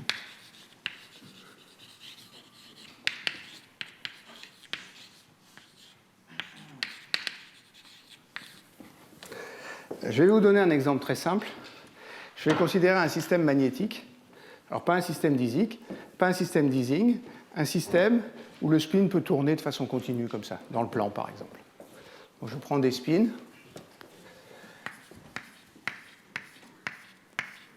qui sont sur un réseau. Et puis, je me place à basse température. Le système est ordonné. Les spins sont parallèles.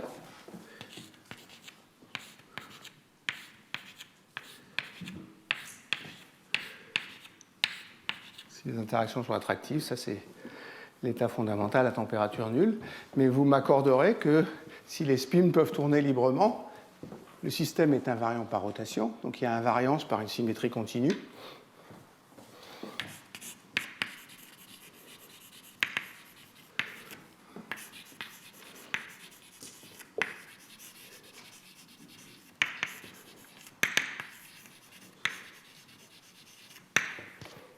Donc je peux trouver des tas d'états fondamentaux équivalents, je peux tourner tous les spins ensemble d'un même angle et je trouve quelque chose qui a la même énergie.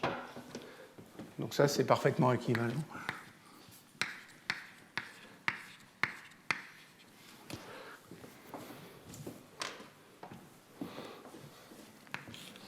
Un système où ils sont tous parallèles avec un angle. Donc à cause de cette invariance par rotation du système, tous ces états fondamentaux que je génère par une rotation de mon état fondamental ont la même énergie. Et si je prends un état comme ça, il n'a absolument aucune raison de relaxer vers cet état-là parce qu'ils ont la même énergie. Ou une autre façon de le dire, c'est que si je le fais de façon totalement uniforme, le temps de relaxation vers mon état initial va devenir infini. Donc chaque fois que j'ai une symétrie continue dans un système, le temps de relaxation du mode qui est associé à cette symétrie continue diverge si je le fais à vecteur d'onde nulle.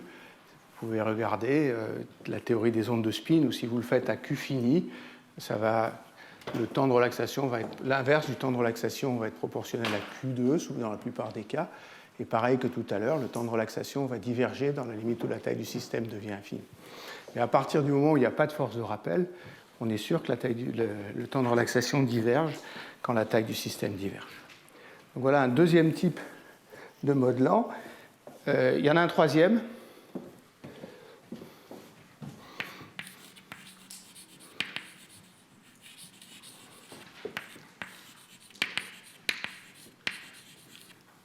C'est ce qu'on appelle les variables critiques. Ça, c'est des paramètres d'ordre dans un système qui est au voisinage du point critique. Alors, il y a un phénomène au voisinage d'un point critique qui s'appelle le ralentissement critique.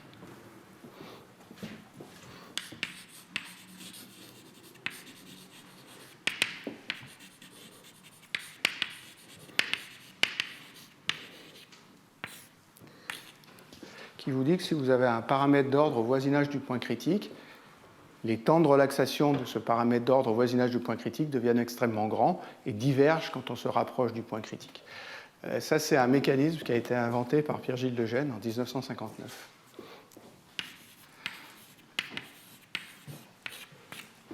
Alors vous allez me dire, ça ne dépend pas de la taille du système. Ça ne dépend pas de la taille du système tant que la longueur de corrélation du paramètre d'ordre est plus petite que la taille du système.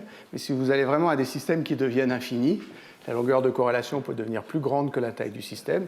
Et dans ce cas-là, le temps de relaxation diverge de façon un peu plus compliquée avec la taille du système. Alors ce qui m'intéresse, c'est des systèmes qui viennent de la biologie. Vous allez me dire, un point critique, c'est compliqué. Ça demande un ajustage extrêmement fin des paramètres. Il faut mettre la température à 10 moins je ne sais pas combien du point critique. Et donc ça n'existera jamais. Alors, c'est une bonne remarque, sauf qu'il y a des systèmes où il y a des rétroactions, où le système va s'ajuster tout seul au voisinage d'un point critique. Il y a ce mécanisme qui s'appelle Self-Organized Criticality qui ramène le système toujours au voisinage du point critique. Ça existe en biologie. Donc il y a certains cas où il faudra faire attention et faire attention à des choses comme ça. Pour les choses dont je vais parler la prochaine fois, il n'y a pas de point de critique au voisinage des propriétés que je veux étudier, et donc je veux oublier ces variables. Donc ça veut dire que si je cherche les variables lentes, je peux reprendre le problème à l'envers, je peux chercher les quantités conservées, et je peux chercher les modes mous, et ça me donnera toutes les variables lentes. Et après, une fois que j'ai identifié ces variables, je vais écrire les équations les plus générales que je peux écrire qui respectent les symétries du problème. Je peux vous donner un exemple. Alors l'exemple que je vais traiter maintenant et puis pendant tout le cours prochain, c'est l'hydrodynamique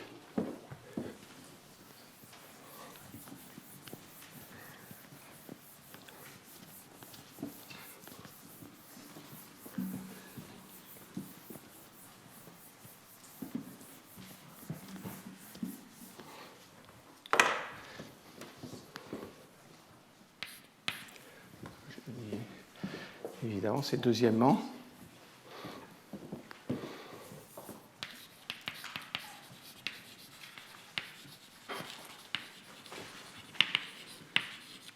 Un système polaire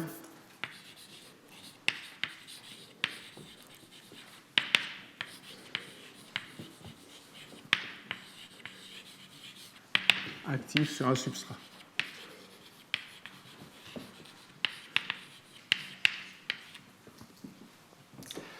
Alors, je vais vous faire un petit dessin de ce que j'ai en tête. Ça paraît un peu tordu, mais c'est extrêmement simple. Sauf que je vais faire un dessin par vue de dessus, cette fois, au lieu de regarder de côté. Donc, je prends des systèmes qui sont dans un plan. C'est des composants qui sont polaires. Donc, je vais les dessiner comme des flèches.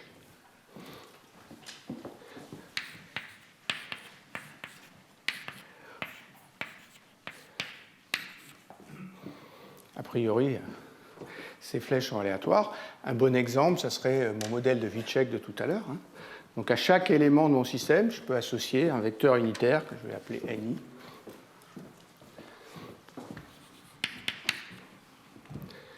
Et puis je peux moyenner ce NI. Alors je fais une moyenne dans un petit voisinage de chaque point. Et je vais définir un champ d'orientation que je vais appeler la polarité.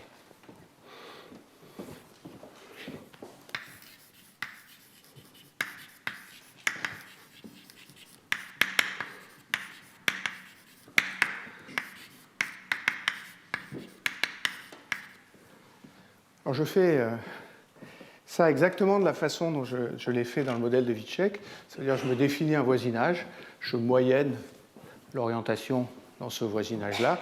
En pratique, la taille du voisinage ne va pas dépendre beaucoup parce que je vais faire ça à la taille de mes constituants et ce qui m'intéresse, c'est les propriétés hydrodynamiques qui sont à des tailles bien plus grandes. Donc ça sera toujours très très bien défini, cette histoire. Donc j'ai un champ d'orientation, ça veut dire que à cet endroit-là, ils sont plutôt orientés dans cette direction-là, et puis ici, ils sont plutôt orientés dans cette direction-là. Maintenant, ce que je veux, c'est pour un système comme ça, essayer de déterminer les variables lentes.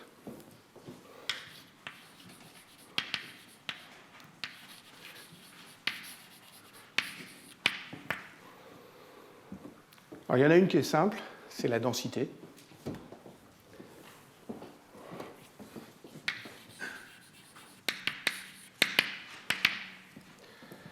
La densité est conservée.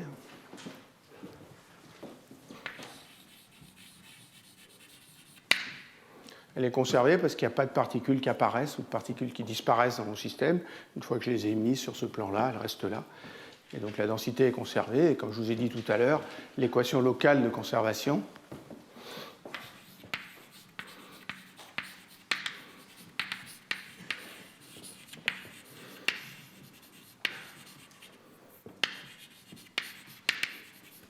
c'est d rho sur dt plus la divergence du flux est égale à 0. Après, je n'ai pas fini, parce qu'il faut que je vous dise comment le flux dépend des variables lentes du problème, mais il faudra que j'utilise cette équation de conservation pour étudier les propriétés du système, quoi qu'il arrive. Alors, à quelle autre variable conservée on peut penser? La première, c'est l'énergie, mais je veux regarder un système actif. Dans un système actif, l'énergie n'est pas conservée. J'injecte de l'énergie dans le système, donc l'énergie n'est pas une variable conservée. Je peux penser à l'impulsion, mais si ces objets-là se déplacent sur un substrat, il va y avoir une friction entre ces objets et le substrat, donc ils vont transférer de l'impulsion au substrat, et donc l'impulsion n'est pas conservée. Donc dans ce problème-là, la densité est conservée, pas l'énergie, pas l'impulsion. J'écris en blanc.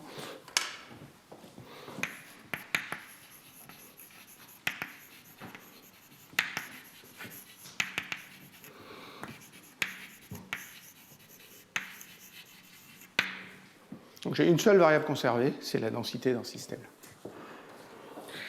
Après, je peux regarder les modes mous.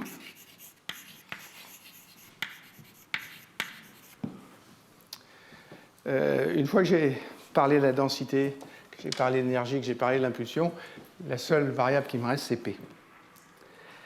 Alors c'est dans un plan, donc c'est à 2 dimensions. Il y a 2 composantes de P. Il y a une composante qui est le module, et il y a une composante qui est l'orientation. Vous m'accorderez que j'appelle ça des spins ou que j'appelle ça de la polarisation, c'est la même chose. Donc si je fais une rotation globale de tous les vecteurs P, je vais me retrouver dans un état qui est le même que l'état précédent. Donc il y a une symétrie globale de rotation de P. Et donc l'orientation de P, c'est un mode mou, et donc c'est une variable lente. Oui.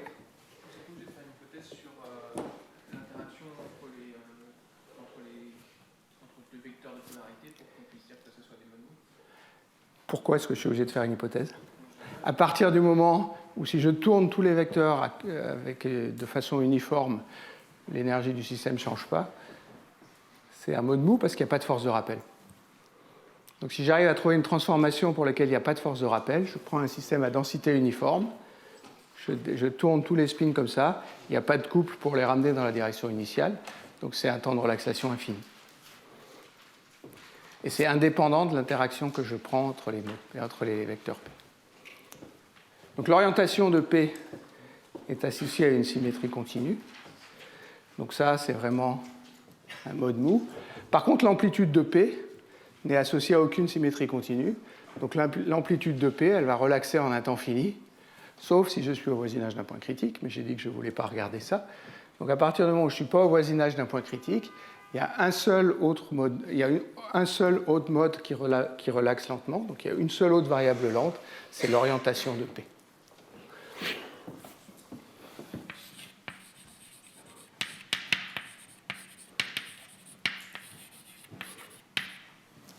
Alors, à 2 dimensions, c'est simple. Ma variable lente, c'est l'angle que fait P avec une direction donnée. Ça veut dire aussi que dans beaucoup de problèmes, je ne vais pas m'intéresser à l'amplitude de P, et je considérais que localement, c'est parfaitement aligné. Et comme ça, je me débarrasse complètement de l'amplitude de P, et je vais garder que l'orientation de P comme un mode mou. Là aussi, donc il faut que je décide comment J dépend de P et de ρ, ou de l'orientation et de ρ, parce que je ne veux pas mettre l'amplitude là-dedans. Mais il faut aussi que je décide comment l'orientation de P dépend de P et de ρ. Et c'est là que je vais utiliser les symétries du problème. Donc, je vais m'arrêter là, et je vous ferai ça la semaine prochaine, et je vous montrerai ce qu'on peut tirer d'une théorie comme ça. Voilà, merci.